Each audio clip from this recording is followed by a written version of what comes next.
국민의당이 이번에 완전 국민 경선이지 진짜. 완전 국민 경선. 리스트도 없어. 무조건 와서 투표 찍어 이렇게. 아무나 오라.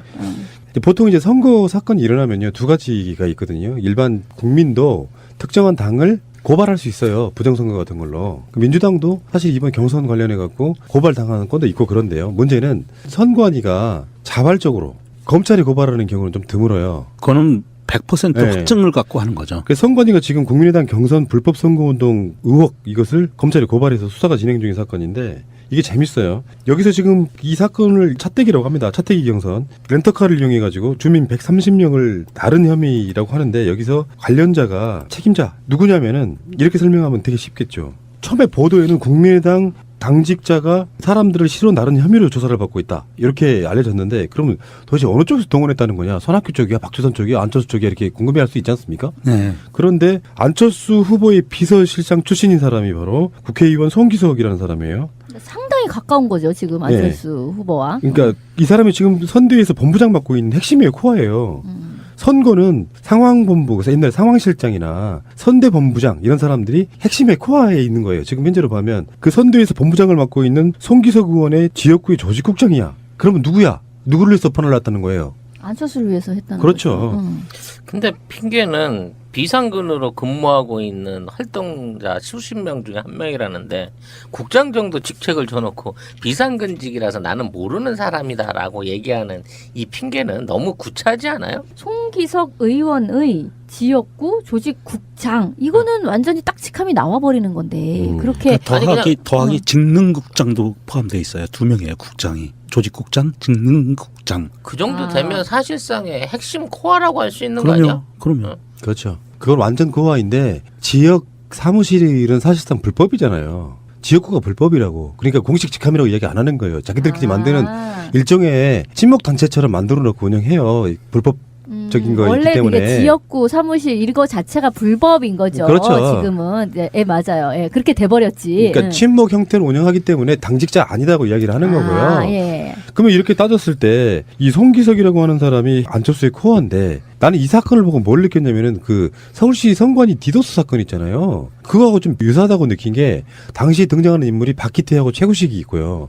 박기태는 그 당시 국회의장이었고 최구식은 박기태의 약간 좀 수족 같은 느낌이고. 근데 어쨌든 의원이죠. 그리고 이제 그 비서 출신들이 그걸 저지른 거하고 좀 비슷한 케이스로. 구급 비서가 뭐 연루되었다라고 얘기하는. 요거는 차로 퍼나르는 이런 건 엄청나게 불법이기 때문에 선관위에서도 그냥 묵과할 수가 없었기 때문에 검찰이 고발해버린 상태거든요. 이게 이제 제가 하고 싶은 말은 범죄성 여부를 떠나가지고 우리가 그 당시에 그런 얘기를 했어요. 이렇게 되면 분명히 퍼나르는 사람들이 있다라고 이야기했음에도 불구하고 버스를 출동시킬 거야? 이런 식의 농담을 얘기했는데. 그러니까 더불어민주당 경선은 현장 투표도 있긴 했지만 미리 다 등록을 하고 가야 되기 때문에 더군다나 대부분 ALS로 신청을 했기 때문에 그렇게 퍼나를 여지는 없는 거 아닙니까? 물론 거기도 이제 모집하고 이러는 거 있어서 잡음들이 꽤 나오긴 했습니다만 이건 명백한 확증적으로 이런 일들을 한다는 게 구태를 저는 봤다 이렇게 말씀드리고 싶은 거예요. 그런데 이게 그게 웃어넘길 수만은 없는 상황인 게요. 일단 선관위 측에서 고발한 내용이 실어나르기, 차떼기, 속칭. 그런데 여기서 일파만파 나오기 시작을 한 게 차떼기를 했는데 그러면 누구냐 했더니 두 국장. 그럼 그 차는 뭐야? 그랬더니 렌트카. 렌트카 사장이 누구야? 그랬더니 전주에서 열린 천년의 숲 포럼에 참석한 사람. 그럼 그 사람들이 누구야? 그 사진을 보니까 조폭. 오거리파. 그랬더니 기념사진 찍으려고 온 사람이야? 그러고 보니까, 메인 단상에 앉아있어. 그렇지, 주최 측이야. 주최 측이야. 이게 서로 엮여 들어가는 그 모양새를 보면, 안철수가 요즘 그 지난주 내내 실검 1위를 달렸잖아요. 아니, 근데 거기에 하나가 더 있어요. 지금 오거리파가 이제 하는 게 도대체 뭐였어? 라고 하면 PC방을 돌아다니면서 디도스를 등등을 했다라는 그게 나오는 거야. 거기에다가 PC방에서 그 선거 관련 행사를 또 뭐 갖기도 했었다 등등. 그래서 뭐지 이게? 막 이런 한 다리를 더 걸치면 이제 거기까지 얘기가 나오는 거예요. 그러니까 우리나라 조폭들의 역사를 보면 일본의 야쿠자를 보고 배워요. 그러니까 일본의 야쿠자는 요즘은 그 주먹 쓰고 폭력 쓰는 집단이 아니고 사업을 하거든요. 사업을 해서 합법적인 테두리 내에서 세금을 내면서 일을 해서 자금을 모아요. 그런데 우리나라도 그런 쪽으로 가면서 제가 보기에는 이 오거리파는 스마트 조폭이다. 맞아요. IT 사업을 전문으로 네. 하는 그래서 그런 조폭이래. PC방의 PC들을 디도스 공격을 해서 오염을 시키고 그래서 거기에 앉아서 게임, 도박하고 게임하는 사람들, 고스톱 치고 포카 치고 이런 사람들을 조작을 해서 수익을 올린 거예요. 오거리파가. 그러니까 스마트 조폭이다. IT 조폭. 예, IT 조폭이고요. 그러면 정말로 아까 푸나님이 말씀하신 것처럼 우리 소요 방송에도 제목이 그렇게 달렸지만 안철수, 안랩, 디도스, 선관위, 플러스 조폭 이게 이렇게 연결이 그러니까. 되는 거예요. 그러면 그 디도스 예전에 그 디도스 사건에서 박기태 최구식 의원의 뭐 보좌관 뭐 기타 등등인데 그 사람이 만난 게 지방에서 이런 디도스 이런 거를 하는 그런 조직 후배를 만난 거 아니야? 후배 업체 그런 몇 명 애들 데리고 이제 그런 거를 하는 그 후배를 와 연결이 된 거죠. 이제 중국에 가 있던 그 후배가 뭐 전화를 받아가지고 뭐 어쨌다는 거잖아. 그러니 글쎄 거기서는 딱 무슨 오거리 파 이런 식으로 나온 건 아니지만 지방에서 그러한 IT 관련 뭔가 해킹 뭐 이런 거를 하는 업체. 젊은이들이 모여서 뭐 이런 얘기니까 이게 굉장히 보면 어떤 상동성, 유사성이 있다 이런 생각이 들어요. 근데 이제 기존의 언론들이 이게 함부로 못 다루는 이유는 조폭과 연관성이 있을 수 있는 부분들은 정치권의 인사들은 많이 있어요. 그러니까 그렇겠죠. 예를 들어서 뭐 지역에 내려가면요, 그 터들이 웬만한 건설회사 같은 거 다 사실상 조폭인들이 하고 이런 경우도 많고 그래서 저분이 잘 하시고 네. 계실 거 아니에요, 지라시님이. 얘기 좀 해줘. 지역의 어떤 토호 세력과 조폭의 관계에 대해서 얘기 좀 해줘 봐봐. 아니 이게 여기 있는 조폭 세력들도 이게 제이씨라고 주니어 챔버라고 청년상공회의소 소속 말하자면 조직원들로서 거긴 줄 알고 안철수도 갔다라고 이제 얘기하고 그러니까 있는 거예요. 청년회의소 자체는 네. 조폭하고는 별 관계는 없는 그런 곳이잖아. 그렇지. 근데 이제 이 젊은 조폭 애들이 뭔가 그런 쪽으로 조직에 가입을 하고 그 안에서 정치적 영향력을 넓히면서 일종의 세탁을 하기 그렇지. 위해서 거기에 세탁도 집단적으로 하고, 가입을 했다. 또는 지방선거나 구의원이나 이런 쪽으로 해서 지역에 있는 토고들과 연결고리를 만들어서 공동사업을 추구하기도 하고 이번 같이 이 렌트카 사업이라든지 뭐 이런 전혀 상관없는 사업 쪽에서도 지원을 전주에서 광주에 해주니까 누구도 모르지. 전주차가 출장 가가지고 거기서 해주게 되면 깜짝같이 모를 수 있는 사건이었는데 이것도 어떻게 드러나다 보니까 이제 선관위 고발까지 간 건데 이 모든 게 내가 모르는 지역국 안에 있는 사람들이 알아서 한 거다. 돈을 뭐 200여만 원을 가까이 썼는데도 불구하고 나는 모르는 일이라고 잡아떼기엔 너무 사안의 경중이 크다는 거지. 이건 뭐 구태로만 몰아가기에는 굉장히 좀 심각한 사건일 수도 있다고 생각이 들고요. 그러니까 그거를 이제 선거 전략 차원에서는 디테일로만 막 이렇게 미세하게 파고들다 보면 큰 파는 그림 있어서 집중할 문제는 사실 아니라고 보는데, 그러니까 안철수가 이제 지금까지 해왔던 이야기들 중에 뭐 새정치 결국에는 지역 토호 세력들 등이 없고 하다 보니 똑같은 짓, 오히려 더 심각한 짓을 되풀이하고 있다는 뭐 저는 그걸로 일단 결론을 내려놔야지. 그래도 그건 좀 알아보고 싶어. 얘네 조폭 애들이 운영하던 지사가 전남북에 20개인데 각 지사마다 전부 그 당시에 일제 동원이 되지는 않았을까라는 또 건전한 의혹을 확대시켜 볼 수도 있다는 거지. 그러니까요. 이거 한 건이야. 지금 안철수 후보는 이제 검증이 시작된 겁니다. 사실은 대선에 본선에 나가본 적이 없는데. 오늘은 국민의당 불법 경선 안철수 후보 측근 연루 의혹과 관련된 브리핑을 하도록 하겠습니다. 불법 경선 혐의로 검찰에 고발된 국민의당 당직자들이 안철수 후보의 측근과 밀접한 관계인 것으로 드러났습니다. 이들은 안철수 후보 비서실장 출신으로 현재 선대위 본부장을 맡고 있는 송기석 의원 지역구의 당 관계자로 전해졌습니다. 이러한 정황은 이들이 이른바 렌터카 떼기로 대규모 선거 인원을 불법 동원해 과연 누구를 이롭게 하려 했는지 짐작해 하는 대목입니다. 이제 검찰은 고발된 이들의 윗선이 누구인지, 이들 말고 또 누가 사건에 가담하거나 연루됐는지에 수사에 초점을 맞춰야 합니다. 연루 의혹을 받을 수밖에 없게 된 송기석 의원은 이번 일 자체를 몰랐다는 입장이지만 그 정도 해명으로는 국민들이 납득하기에 턱없이 부족한 상황입니다. 안철수 후보도 엄정 대처만 강조할 게 아니라 더욱 분명하고 확실한 해명에 나서야 합니다. 그렇지 않을 경우 후보 자격의 정당성에 대한 논란을 피하기 어려울 것임을 밝혀두는 바입니다. 이상입니다. 방송 중간에 좋아요를 눌러주시면 새날팀들에게 큰 힘이 됩니다. 미리. 감사합니다. 자, 그런데 최근에 나온 것 중에 또 논란이 하나 있습니다. 안철수 씨의 딸이 안설희 씨라고 지금 재산 공개를 2014년부터 안 하고 있어요. 직계 좀비석에 대해서는 신고를 해야 되는데 거부할 수 있는 요건이 있어요. 소득 기준이 충족되어야 되고, 그러니까 따로 돈을 벌면 뭐 안 해도 된다는 식의 규정 때문에 그런 거예요. 고위공직자와 자녀가 별도 세대를 구성하고 있을 때는 이제 안 해도 된다 이런 건데, 전에도 우리가 그런 이야기 드렸잖아요. 이명박도 그렇고 최근에 황교안도 그렇고 재산을 이렇게 신고를 할 때 직계 좀비석으로 안 하면요, 그 돈이, 그러니까 이를테면 이런 거야. 내가 돈을 100억 갖고 있었는데 자기 아들 딸한테 50억 물려주고, 그리고 나서 이 사람이 직장을 갖고 따로 살게 되면 내 재산이 어떤 방식으로 그 사람한테 가는지를 몰라요. 그래서 웬만하면 도덕적으로 공개해주는 게 맞다고 저는 생각이 들거든요. 직계 좀비석에 대해서는. 근데 그거를 지금 안 하고 있는 문제, 그게 하나가 첫 번째고, 그 다음에 김미경 교수의 특혜 임용 의혹도 2008년에 자격 연구 실적 미달에도 불구하고 카이스트와 서울대에 임용됐는데요. 김미경 교수도 1+1으로 파격 승진 및 임용된 사실이 밝혀졌습니다. 안철수가 서울대에 임용된 2달 뒤에 김미경이 서울대 교수에 임용된 거거든요. 그러니까 1+1이란 말이 나오는 거예요. 그러니까 안철수를 픽업하는 대신에 우리 부인도 서울대 교수로 해줘라고 하지 않았을까라는 의혹을 제기하고 있는 거죠, 사람들이. 서울대 교수가 이렇게 임용되는 데 있어갖고 자격 기준이 있을 거 아니에요. 아무튼 딸 문제에 있어서는 이 딸이 그 미국에서 유학을 뭐 15살 때부터인가 했다는데 한국말을 전혀 못한다네요. 어떻게 유학하면 그렇게 다 까먹나? 그때 안철수 후보가 나왔던 인터뷰에 그런 얘기가 나옵니다. 한국어도 못하고 한국 역사도 못해서 이러니 차라리 외국에 유학 보내야겠다라고 보냈대요. 직접 인터뷰에 한 말이에요. 안설희 씨는 초등학교를 졸업한 거는 서울의 송파 소재의 초등학교를 졸업했어요. 근데 중학교 때 부모를 따라서, 그러니까 그 어머니를 따라서 유학을 갔고, 그러니까 그 이후로는 거기에 이제 쭉 있었다는 거예요. 그런데 지금 수입이 그러니까 정확하게 어떤 잡을 딱 가졌다라고 얘기할 수는 없는 상황이기 때문에 사실 어느 정도 수입을 내고 있었는지는 알 수가 없는 거죠.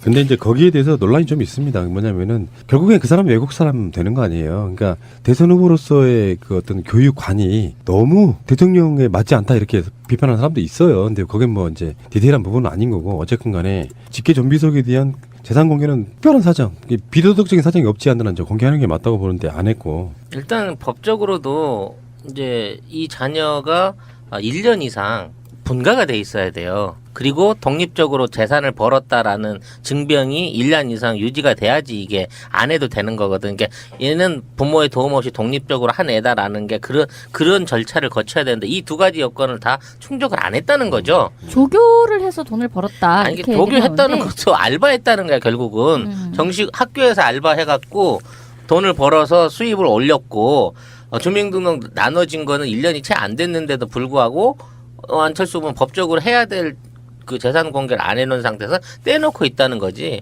그러니까 도대체 이 29살 먹은 이 딸내미의 지금 현재 재산이 얼마길래 공개를 안 하냐. 막상 깠는데 한 5천만 원밖에 없으면 그거 좀 허탈하긴 할 텐데, 만일의 경우 수십억 수백억 대의 재산이 있다고 그러면 이건 명백히 도덕적으로 비판받아야 될 상황이라는 거죠. 근데 지금 의혹에 의하면 월세가 뭐 600만 원이 넘는 저택에서 살았다. 뭐 유학 시절부터 그렇게 쭉 살았다라는 등의 의혹들이 제기가 되고 있기 때문에 사실 이거는 법적으로 상관없기 때문에 내 딸은 건들지 마라는 차원이 아니라 떳떳하다면 꺼내 놔야 되는 거예요.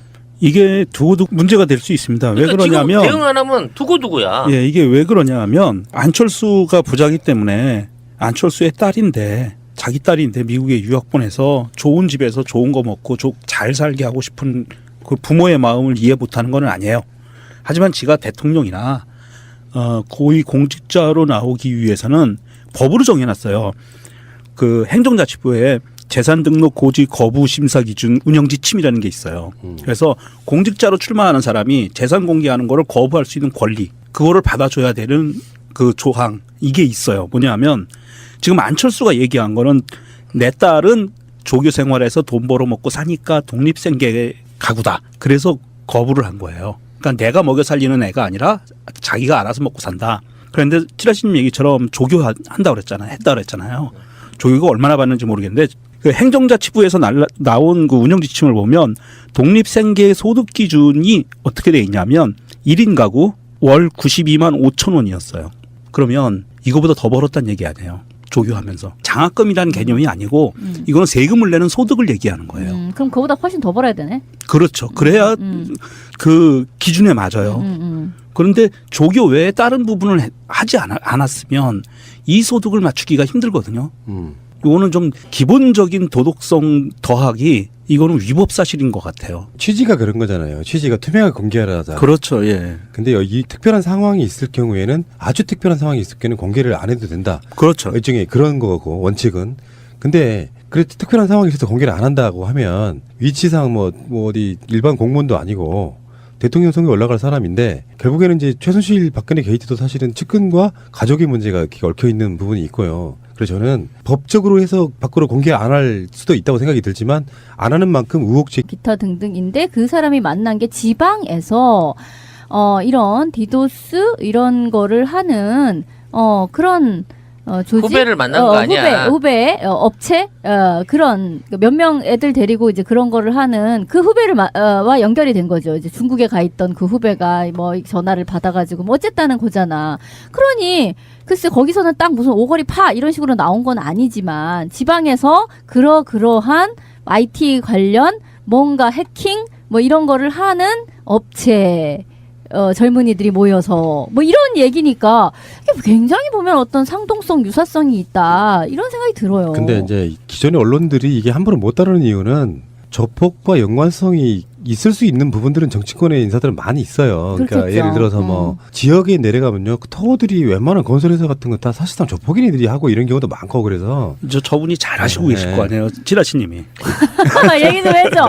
지역의 어떤 토호 세력과 조폭의 관계에 대해서 얘기 좀 해줘 봐봐. 아니 이게 여기 있는 조폭 세력들도 이게 제이씨라고 주니어 챔버라고 청년상공회의소 소속 말하자면 조직원들로서 거긴 줄 알고 안철수도 갔다라고 이제 얘기하고 그러니까 있는 거예요. 청년회의소 자체는 네. 조폭하고는 별 관계는 없는 그런 곳이잖아. 그렇지. 근데 이제 이 젊은 조폭 애들이 뭔가 그런 쪽으로 조직에 가입을 하고 그 안에서 정치적 영향력을 넓히면서 일종의 세탁을 하기 그렇지. 위해서 거기에 세탁도 집단적으로 하고, 가입을 했다. 또는 지방선거나 구의원이나 이런 쪽으로 해서 지역에 있는 토호들과 연결고리를 만들어서 공동사업을 추구하기도 하고 이번 같이 이 렌트카 사업이라든지 뭐 이런 전혀 상관없는 사업 쪽에서도 지원을 전주에서 광주에 해주니까 누구도 모르지. 전주차가 출장 가가지고 거기서 해주게 되면 깜짝같이 모를 수 있는 사건이었는데 이것도 어떻게 드러나다 보니까 이제 선관위 고발까지 간 건데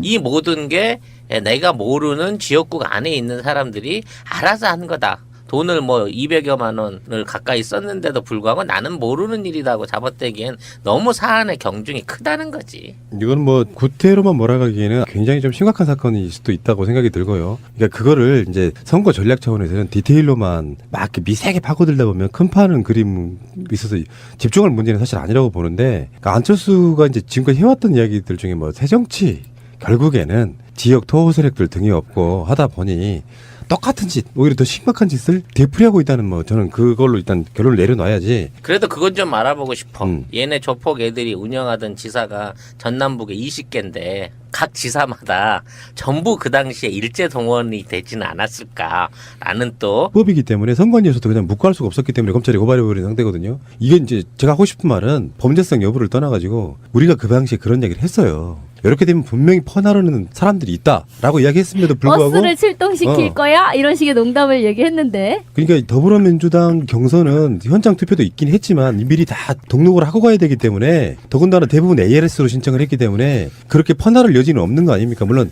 거기도 이제 모집하고 이러는 거에 있어서 잡음들이 꽤 나오긴 했습니다만 이건 명백한 확증적으로 이런 일들을 한다는 게 구태를 저는 봤다 이렇게 말씀드리고 싶은 거예요.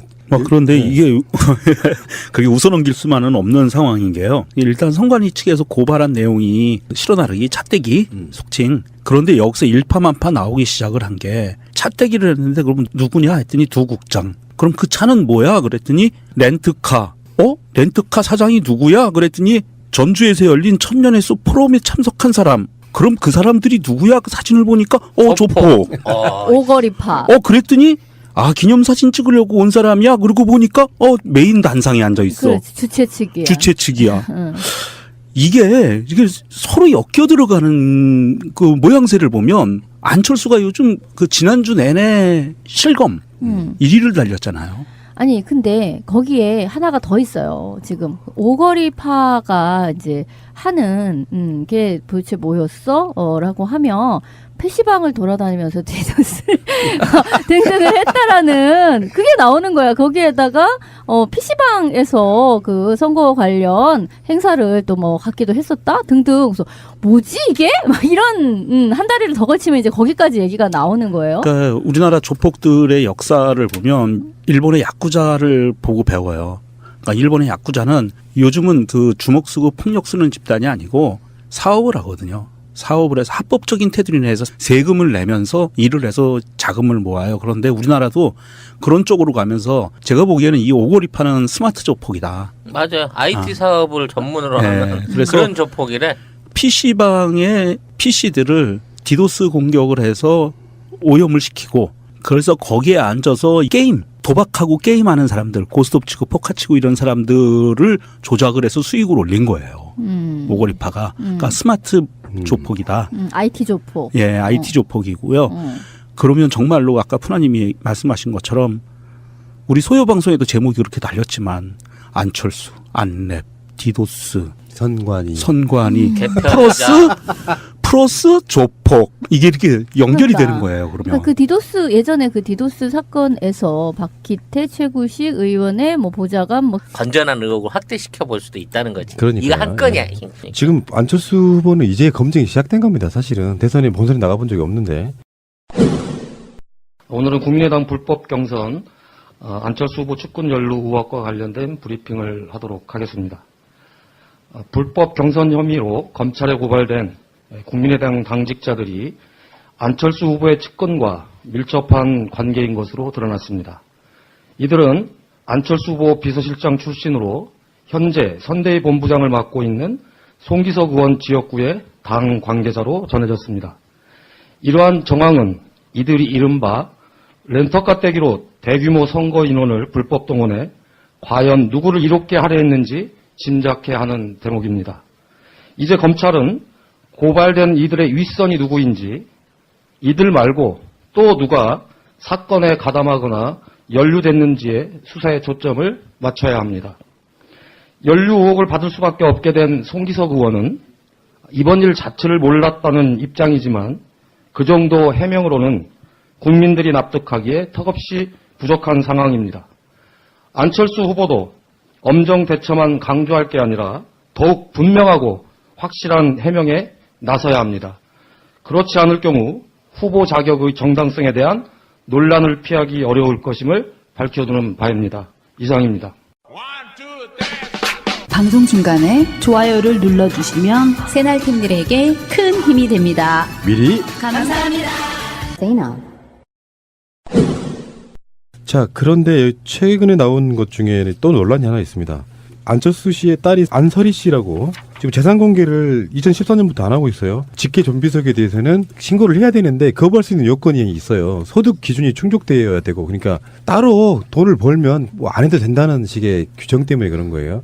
고위공직자와 자녀가 별도 세대를 구성하고 있을 때는 이제 안 해도 된다 이런 건데, 전에도 우리가 그런 이야기 드렸잖아요. 이명박도 그렇고 최근에 황교안도 그렇고 재산을 이렇게 신고를 할 때 직계 존비속으로 안 하면요, 그 돈이, 그러니까 이를테면 이런 거야. 내가 돈을 100억 갖고 있었는데 자기 아들 딸한테 50억 물려주고, 그리고 나서 이 사람이 직장을 갖고 따로 살게 되면 내 재산이 어떤 방식으로 그 사람한테 가는지를 몰라요. 그래서 웬만하면 도덕적으로 공개해주는 게 맞다고 저는 생각이 들거든요. 직계 존비속에 대해서는. 근데 그거를 지금 안 하고 있는 문제, 그게 하나가 첫 번째고, 그 다음에 김미경 교수의 특혜 임용 의혹도 2008년에 자격 연구 실적 미달에도 불구하고 카이스트와 서울대에 임용됐는데요. 김미경 교수도 1+1으로 파격 승진 및 임용된 사실이 밝혀졌습니다. 안철수가 서울대에 임용된 2달 뒤에 김미경이 서울대 교수에 임용된 거거든요. 그러니까 1+1이란 말이 나오는 거예요. 그러니까 안철수를 픽업하는 대신에 우리 부인도 서울대 교수로 해줘라고 하지 않았을까라는 의혹을 제기하고 있는 거죠, 사람들이. 서울대 교수가 이렇게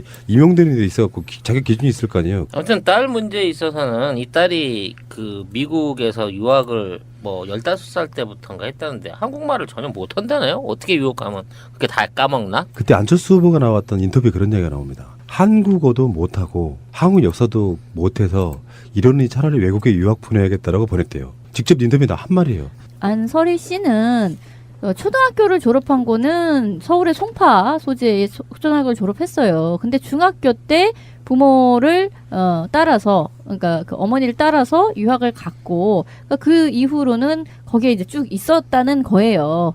그런데 지금 수입이 그러니까 정확하게 어떤 잡을 딱 가졌다라고 얘기할 수는 없는 상황이기 때문에 사실 어느 정도 수입을 내고 있었는지는 알 수가 없는 거죠. 근데 이제 거기에 대해서 논란이 좀 있습니다. 뭐냐면은 결국엔 그 사람 외국 사람 되는 거 아니에요. 그러니까 대선 후보로서의 그 어떤 교육관이 너무 대통령에 맞지 않다 이렇게 비판하는 사람도 있어요. 근데 거긴 뭐 이제 디테일한 부분은 아닌 거고 어쨌든 간에 직계 좀비석에 대한 재산 공개는 특별한 사정, 비도덕적인 사정이 없지 않는 한 공개하는 게 맞다고 보는데 안 했고. 일단 법적으로도 이제 이 자녀가 1년 이상 분가가 돼 있어야 돼요. 그리고 독립적으로 재산을 벌었다라는 증명이 1년 이상 유지가 돼야지 이게 안 해도 되는 거거든. 그러니까 얘는 부모의 도움 없이 독립적으로 한 애다라는 게 그런 절차를 거쳐야 되는데 이 두 가지 여건을 다 충족을 안 했다는 거죠. 조교를 해서 돈을 벌었다. 아니 이렇게 조교했다는 얘기하는데 것도 알바했다는 거야 결국은. 정식 학교에서 알바해갖고 돈을 벌어서 수입을 올렸고 주민등록 나눠진 거는 1년이 채 안 됐는데도 불구하고 안철수 후보는 법적으로 해야 될 그 재산 공개를 안 해놓은 상태에서 떼놓고 있다는 거지. 그럼 도대체 이 29살 먹은 이 딸내미의 지금 현재 재산이 얼마길래 공개를 안 하냐. 막상 깠는데 한 5천만 원밖에 없으면 그거 좀 허탈하긴 할 텐데 만일의 경우 수십억 수백억 대의 재산이 있다고 그러면 이건 명백히 도덕적으로 비판받아야 될 상황이라는 거죠. 근데 지금 의혹에 의하면 월세가 뭐 600만 원이 넘는 저택에서 살았다. 뭐 유학 시절부터 그렇게 쭉 살았다라는 등의 의혹들이 제기가 되고 있기 때문에 사실 이거는 법적으로 상관없기 때문에 내 딸은 건들지 마라는 차원이 아니라 떳떳하다면 꺼내놔야 되는 거예요. 이게 두고두고 문제가 될 수 있습니다. 왜 그러니까 그러냐면 지금 대응 안 하면 두고두고야. 예, 이게 왜 그러냐면 안철수가 부자기 때문에 안철수의 딸인데 국민의당이 이번에 완전 국민 경선이지 진짜. 완전 국민 경선. 리스트도 없어. 무조건 와서 투표 찍어 이렇게. 아무나 오라. 근데 보통 이제 선거 사건이 일어나면요 두 가지가 있거든요. 일반 국민도 특정한 당을 고발할 수 있어요. 부정선거 같은 걸로. 민주당도 사실 이번 경선 관련해 갖고 고발당하는 건도 있고 그런데요. 문제는 선관위가 자발적으로 검찰이 고발하는 경우는 좀 드물어요. 그거는 100% 네. 확증을 갖고 하는 거죠. 그래서 선관위가 지금 국민의당 경선 불법 선거운동 의혹 이것을 검찰이 고발해서 수사가 진행 중인 사건인데 이게 재밌어요. 여기서 지금 이 사건을 차떼기라고 합니다. 차떼기 경선. 렌터카를 이용해 가지고 주민 130명을 다른 혐의라고 하는데 여기서 관련자가 책임자 누구냐면은 이렇게 설명하면 되게 쉽겠죠. 처음에 보도에는 국민의당 당직자가 사람들을 시로 나른 혐의로 조사를 받고 있다. 이렇게 알려졌는데 그러면 도대체 어느 쪽에서 동원했다는 거냐? 손학규 쪽이야? 박주선 쪽이야? 안철수 쪽이야? 이렇게 궁금해할 수 있지 않습니까? 네. 그런데 안철수 후보의 비서실장 출신인 사람이 바로 국회의원 송기석이라는 사람이에요. 상당히 가까운 거죠 지금 안철수 후보와. 그러니까 이 사람이 지금 선대위에서 본부장 맡고 있는 핵심이에요. 코어예요. 선거는 상황본부, 그래서 옛날 상황실장이나 선대본부장 이런 사람들이 핵심의 코어에 있는 거예요. 지금 현재로 보면 그 선대위에서 본부장을 맡고 있는 송기석 의원의 지역구의 조직국장이야. 그러면 누구야? 누구를 위해서 판을 놨다는 거예요. 안철수를 위해서 했다는 그렇죠. 거죠. 근데 핑계는 비상근으로 근무하고 있는 활동자 수십 명 중에 한 명이라는데 국장 정도 직책을 줘놓고 비상근직이라서 나는 모르는 사람이다라고 얘기하는 이 핑계는 너무 구차하지 않아요? 송기석 의원의 지역구 조직국장 이거는 완전히 딱직함이 나와버리는 건데 그렇게 더하기 직능국장도 포함되어 있어요. 2명이에요. 국장이. 조직국장, 직능국장. 그 정도 되면 사실상의 핵심 코어라고 할 수 있는 거 아니야? 그럼요. 그렇죠. 그건 완전 코어인데 지역 사무실은 사실상 불법이잖아요. 지역구가 불법이라고. 그러니까 공식 직함이라고 이야기 안 하는 거예요. 자기들끼리 만드는 일종의 친목 단체처럼 만들어 놓고 운영해요. 불법 적인 거였기 원래 때문에. 그게 지역구 사무실 이거 자체가 불법인 거죠. 그렇죠. 지금은 맞아요. 예, 그렇게 돼버렸지. 그러니까 응. 친목 형태를 운영하기 때문에 당직자 아니다고 이야기를 하는 거고요. 아, 예. 그러면 이렇게 따졌을 때 이 송기석이라고 하는 사람이 안철수의 코어인데 나는 이 사건을 보고 뭘 느꼈냐면은 그 서울시 선관위 디도스 사건 있잖아요. 그거하고 좀 유사하다고 느낀 게 당시에 등장하는 인물이 박기태하고 최구식이 있고요. 박기태는 그 당시에 국회의장이었고 최구식은 박기태의 약간 좀 수족 같은 느낌이고 근데 어쨌든 의원이죠. 그리고 이제 사람도. 그 비서 출신들이 그걸 저지른 거하고 좀 비슷한 케이스로 구급 비서가 뭐 연루되었다라고 얘기하는. 요거는 이 차로 퍼나르는 이런 건 엄청나게 불법